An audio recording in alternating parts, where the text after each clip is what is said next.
If someone showed me this video many years back when I was working on one of my startups, it would have saved me years of heading in the wrong direction. In this one, I will explain you which type of ads you need to choose for your solution, B2B SaaS one, and which ones you need to avoid based on the type of solution you're selling, etc. Because what I want you to understand, there is no such thing as one channel working or not working, etc. However, each of them has certain level of efficiency when it comes down to scaling products like yours in terms of the niche, ticket size, audience, etc. All of these things really matter.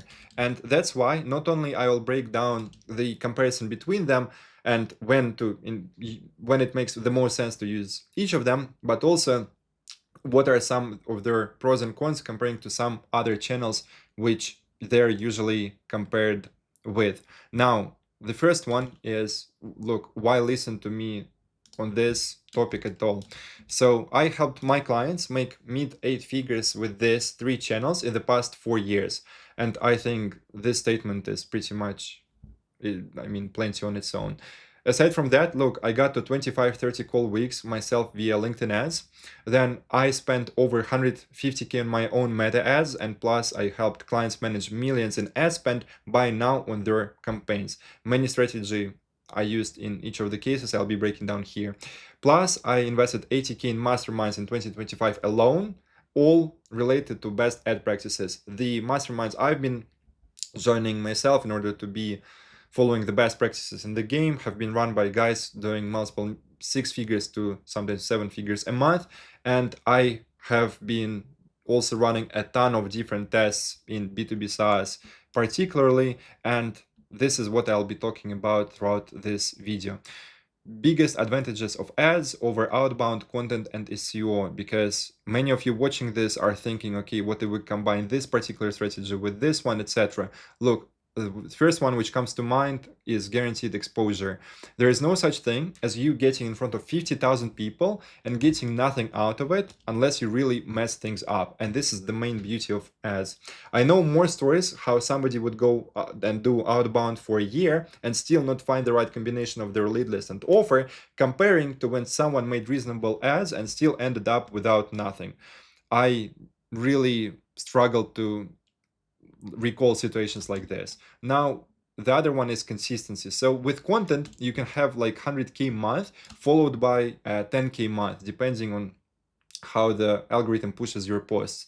Vast majority of founders watching this have very mediocre copywriting skills, like, let's be frank here, and would rather follow a formula that their systems-oriented mind can comprehend, including my own one, which, look, I have been posting content for years and years now, and I still will tell you that with me having some content skills, I'll still much rather choose a thing where I know that certain inputs guarantee me certain outputs. You can write a Pulitzer worthy post, yet without getting reach, you make no money out of it. At the same time, with a banger ad, well-crafted offer, and at least somewhat correct setup, you're guaranteed to be in the money. And considering the fact you can just replicate winning ads, you can create good ads in your first batch and already be profitable there. When I work with founders in my advisory program, as they join, I give them access to a whole library of winning ads and Canva templates so they can launch good ads within days and sometimes hit 5 to 10x return on their very first attempt. I'm not saying that this happens every time. However, this is happening from time to time here and there. SEO limitations. Look, comparing with content, you see that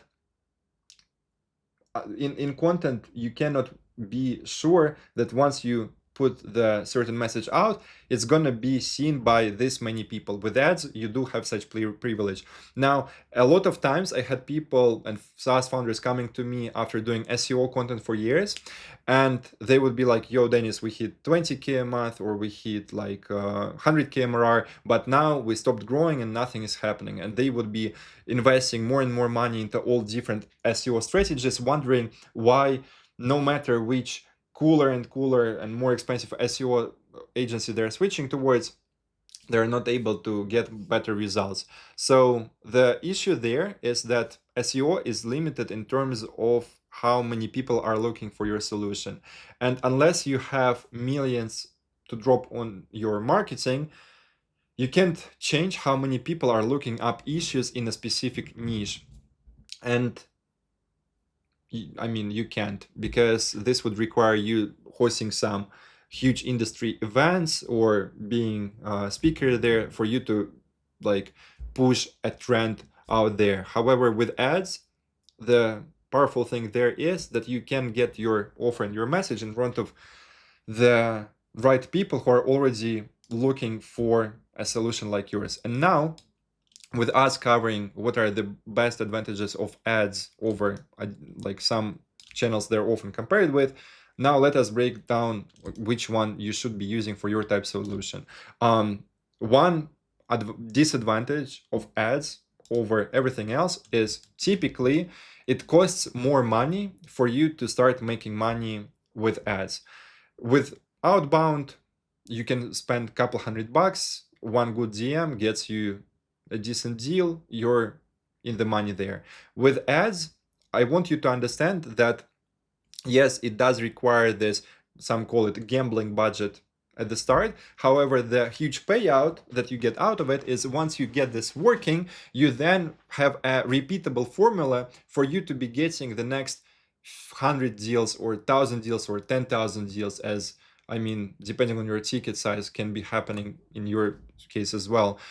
With outbound, unfortunately, it doesn't happen. Same for other channels, because you having somewhat success there for some time is not guaranteeing you any long-term results. Here, however, every single time that you make it work better and better, you can then add it to your existing insights for you to then get even better numbers from your campaigns. So talking about LinkedIn ads, when you need to consider using it, you are selling to an audience which is often found in LinkedIn groups.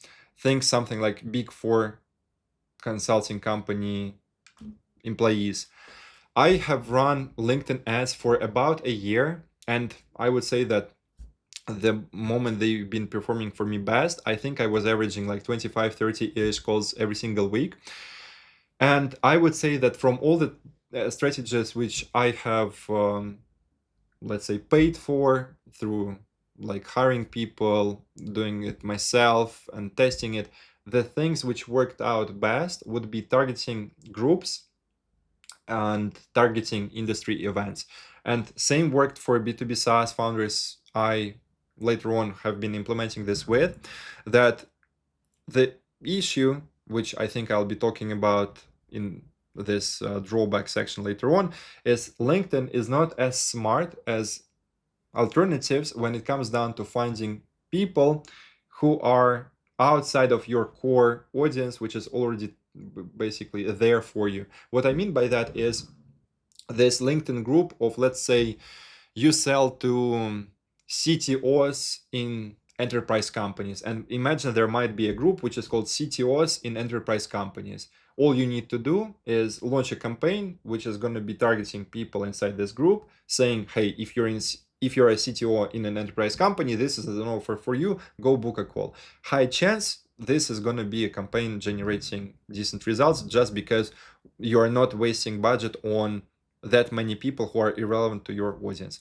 Another interesting strategy which you can try out with LinkedIn ads would be targeting industry events. Imagine there is this special event which every restaurant related company or decision maker goes to. What you can do is find if they have an event on LinkedIn, and I think it's still allowed on LinkedIn ads that you can go and target all the people who are subscribed or following this event, or event attendees. And of course, this way, it's a very powerful strategy how you can get in front of the right eyeballs relatively cheap. And also, it's very nice how a couple times we combined it with, imagine there is event coming up in 2 months, and 2 months prior to the event, we start advertising to people who are in this, I think, For this case, let's call it, there was like in automobile related vehicles slash manufacturing type thing.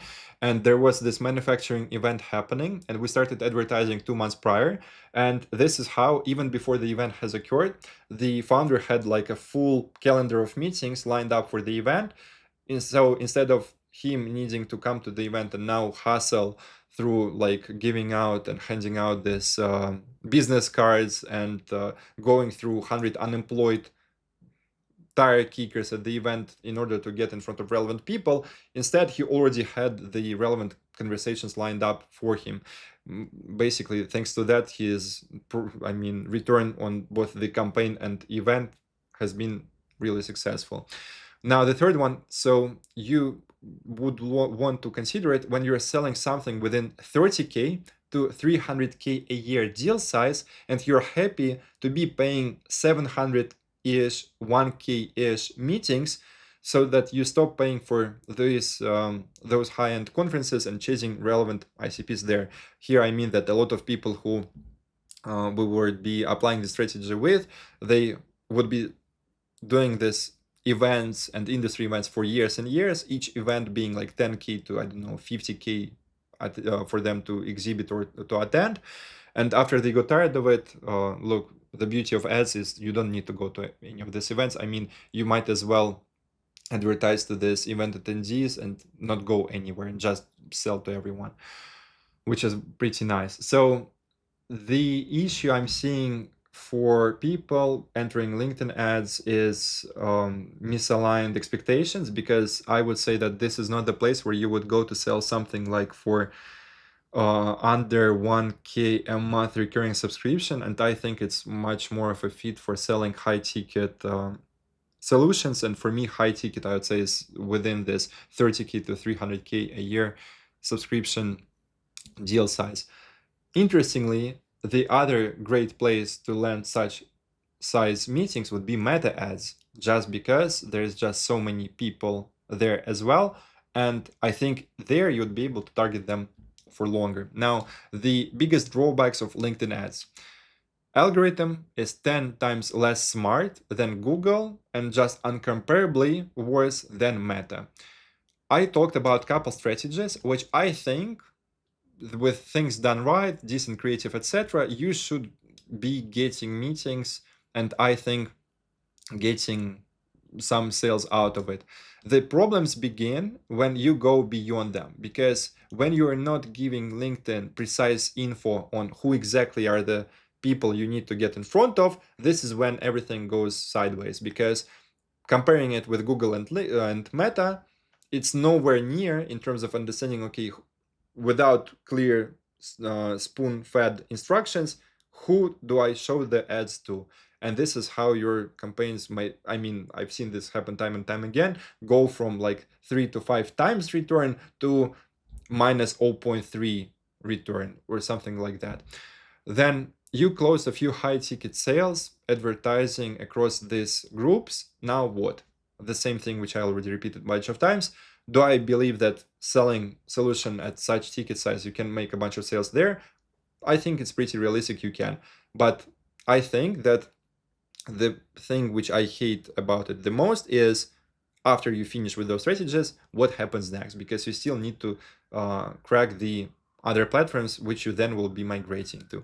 So it's a place where you are okay with 750/1.2K qualified calls, because you are selling mid 5-figure contracts and not as many business models allow it. Because being transparent, vast majority of people I work with, it's not that, like, let's say more than 2 out of 10 people are selling 30K or 50K annual contracts. I do work with guys like that from time to time. I would say every month I have at least one joining. However, it's not super common, comparing with SaaS solutions priced between $500 a month and a couple of grand a month, which is much larger chunk of the market. So that's why you need to do your unit economics, see like the CAC to LTV out there, and see how does your model actually allow for it. Because with many things considered, you could possibly go down to like $500 qualified calls, but I think that the beauty of LinkedIn ads is like, okay, you have,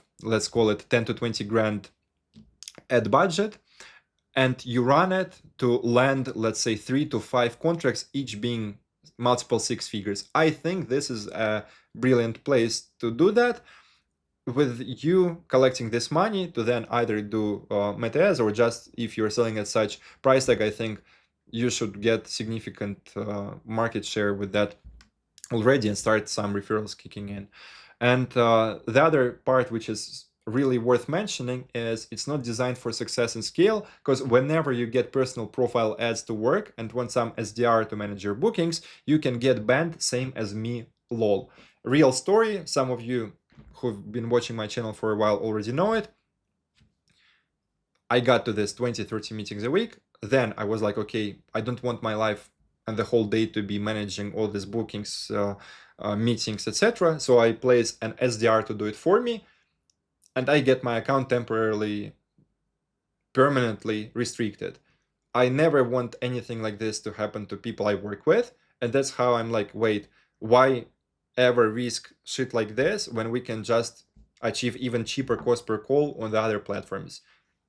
And unfortunately, because of this negative experience, I cannot be the one advocating for it. Still, for a couple high ticket contracts, I think, especially like, I think if right now you are fed up, like trying to get into the right decision to decide to the right decision makers through outbound, and you are selling to enterprises, and you are fine with like $1,000 calls, I think with this, like you selling high ticket, I think it does make sense. Otherwise, for me, unfortunately, the cons far outweigh the pros, as I mentioned. The next one gonna be Google Ads. So when to use Google Ads? You can be super effective, can be a super effective strategy if through keyword research you find that there are people looking for a solution like yours, yet ad competition is low. Let me break it down. So as I mentioned, there is like a similar pattern with SEO happening as well. Google Ads is pretty cool when you know that there's like decent search volume coming in for a solution like yours, yet you don't have multi-million-dollar companies trying to outbid each other to become a monopoly. If, let's say, you enter some super red ocean market, I think this becomes a big problem, because if you have competitors who are willing to pay $100 per click, this becomes a huge challenge for you to make your unit economics work. So it's nice for selling to problem-aware, solution-aware audiences. Think like real estate buyers who have Googled real estate agencies. The way I would describe Google Ads is that if someone is Googling or looking up similar things to what is relevant, and like they are already looking for a solution, I think with Google, there are a bunch of ways how you can successfully get in front of them and make your numbers work. So if there are already large YouTube channels talking to your ideal audience, you can launch a channel placement campaign showing your ad to people viewing that channel, often leading to great results. And you may note here that the channel should be 100K subs plus, otherwise it doesn't recognize it. We used it a bunch of times. Basically, we would find a okay, let me come up with an example. Let's say we're selling to real estate agencies. Imagine a channel of an influencer that has like 250,000 subscribers, and he is talking to these real estate agencies. Pretty much the strategy there becomes quite straightforward, because as similar to this LinkedIn groups we talked about, in this case, you do the following. You run at like channel placement ads, now running your ads on this like channel of a guy who is talking to these real estate agencies. And thanks to that, many times you are getting good results out of it. So another one, powerful for selling complex solutions, which will require a lot of education. So imagine you sell some advanced infrastructure thing to Fortune 500 decision makers, and you can upload a bunch of thought leader type videos on a channel, and you can also do a bunch of interviews there. Then you run ads to it, targeting channels talking to the same audience, like we just talked about this real estate agency thing. Imagine that you want to talk about and you want to attract real estate agencies who have at least, like, let's say 5,000 employees, and your solution is so complex that you charge, let's say, like 50K or 100K a year for it, but it's only relevant to this smaller audience of buyers, and the actual decision maker who you're selling to is towards CTOs in these companies. So one way how I actually will break down in a second, we made this work, is you create couple expert level videos talking to the CTOs of real estate agencies with 5,000 plus people, and somewhere here and there you plug in how your solution allows them to achieve certain results quicker and easier. And this is how you can get some nice inbound coming in there. This is not like an agency where you launch ads today and close a deal tomorrow, but this is how I helped one of my clients close a 360K a year deal with an enterprise telecom company. Cool. The drawbacks one. So when it comes down to drawbacks of Google Ads, there are a couple. When you're not working with high search volume product, it's harder to make your unit economics to work than on Meta. Meaning that if you don't have people already understanding that there are solutions like yours to solve their problem, then Google Ads is not usually the way to make this work, unfortunately. And after running it for years and seeing so many SaaS run it as well, what I would say the drawback there is, look, it's great if a lot of people in the space you're working within, they already know, okay, there's this problem that I'm hungry and I'm looking up restaurants in my area, and your SaaS is like whatever relevant thing there. However, if they are unsure how to phrase the problem and how to actually Google the solution to it, and your thing is not as much of a red ocean market yet, becomes quite a challenge to make numbers work. And the second one is their pixel is nearly not as smart as Facebook's, because with Meta collecting like thousands of data points and listening to you all the time, it's able to learn much better with audiences to advertise your offer to, unlike Google. Do I think that Google is listening to people when their phone is off less? No, I think it listens as much. However, I think with this thousands of collected data points, Meta is still able to find relevant people a lot better. And now let me start commenting on this one, because out of all, I would say that this over the years has become my go-to option, and I just see how the variety of different, like, why go to a platform where you can only make your numbers work when selling high ticket if you might as well learn the one where you can sell all types of solutions? Why go to a platform where you can only sell, actually like scale by selling to people who are problem and solution aware, when you can leverage the one where this is like you don't even need to be worrying about search volume and stuff like that?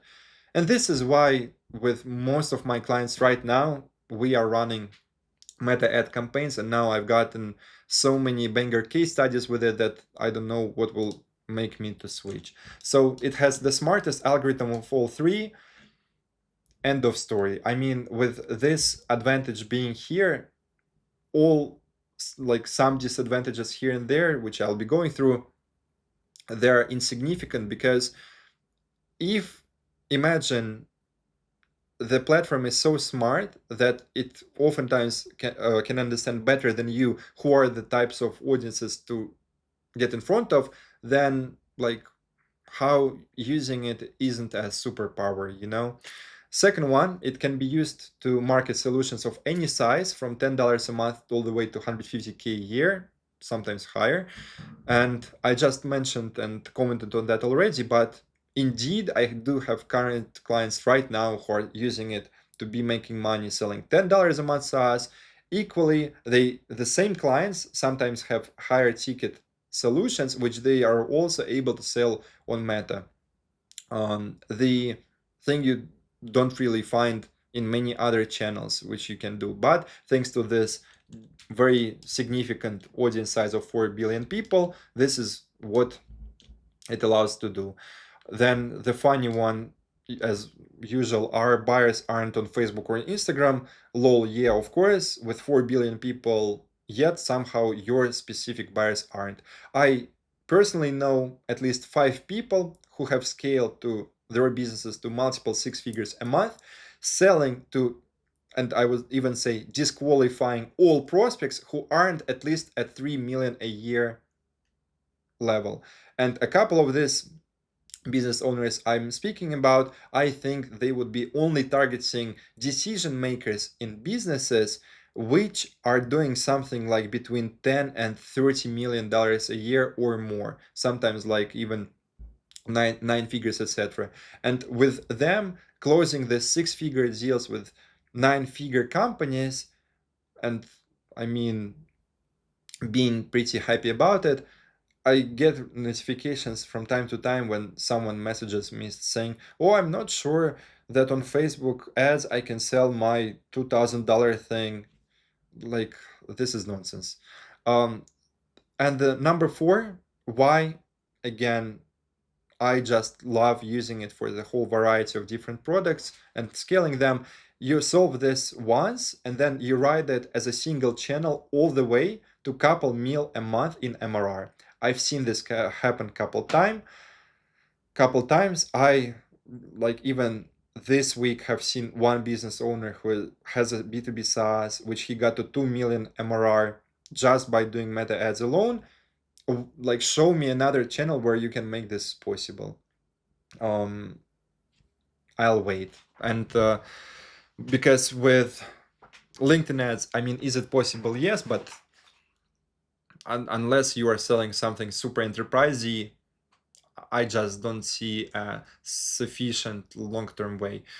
Regarding the Google ads, again, talked with you a bunch of times, made a bunch of comments when it does make sense. And again, if, for example, either you are venture backed and you're happy to be sacrificing something like payback cycle, and you're happy that instead of trying to profit on the first month, you're fine with profiting from month 3, month 4, month 5, I think Google ads would make a lot of sense exploring. However, for me, the smartest algorithm still on Meta, it beats everything, just because with Meta Pixel being so smart, every every other purchase or every other qualified call you're feeding it still continues to find better and better people from it. So that, imagine on LinkedIn, it might be that the first 5 bookings you get, you can expect that 100 bookings in, you're going to be getting something similar. On Meta, many times I've seen that like 100 bookings in, the people are just higher and higher quality, sometimes even surprising to founders. The few drawbacks here, which, like, to make it fair, I would need to mention, is the wider platform reach means you need to consider more qualifying steps and be more thoughtful about the messaging which you are using in order for you to actually get in front of the right high intent buyers within your niche. If you mess up a few things here and there, high chance you can indeed be paying for a bunch of tire kickers and irrelevant idiots jumping on calls with you. That's exactly what I teach.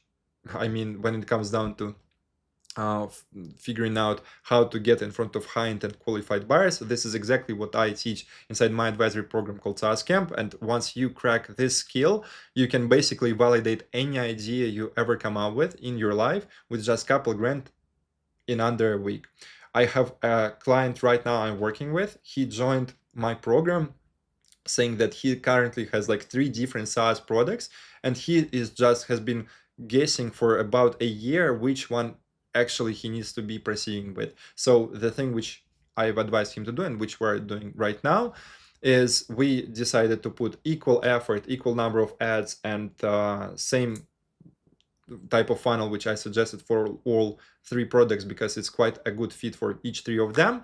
And after putting down $3,000 into each, we're gonna compare how many bookings and sales we gotten from each of the SaaS ideas. And after running through milestones like 3K, 5K, and I think the shortlisted ones we might run all the way to 10K, because for him it's quite a significant choice on what to focus on for the next couple of years. We're gonna double down with one, already knowing that, okay, we have just so much data which backs up our decision, rather than us needing to guess like, oh, this solution has bigger potential. No, instead of just guessing as many other people who are busy drawing business plans would do, we get the real market data to do the talking for us.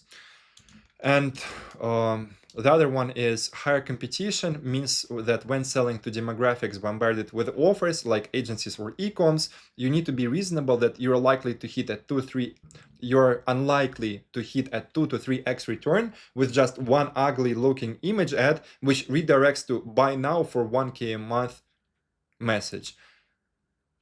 You need to be reasonable here that, or I mean, I don't even know in which channel you can get away with it, but sometimes I see that, okay, yes, comparing with other channels with ads, the beauty is that you invest a couple days of effort and you have this thing running and bringing you meetings. But if you decide to half-ass it too much, it's not that, well, even though I do know such like a couple of such cases happening with people making like 60 grand and 100 grand just by uploading couple super basic looking static ads and still making a lot of money with it. I mean, you just if you expect that, okay, from the first couple ads you're already gonna be super profitable, and then if you somehow aren't, then it's just the meta ads which doesn't work. Well, sorry to disappoint you, but you need to be more realistic. I think this pieces of information now, equipped with all the stuff we talked about today, should give you more context on what are the different platforms you need to use when, depending on the deal sizes you are dealing with, the stage of the company you're in, and the type of people you want to be getting in front of. Plus, I think a couple strategies which we covered here, I think they are quite underrated, and I've yet to see like many other people using them. However, they do bring quite decent results time and time again. Appreciate you watching this video, and talk soon.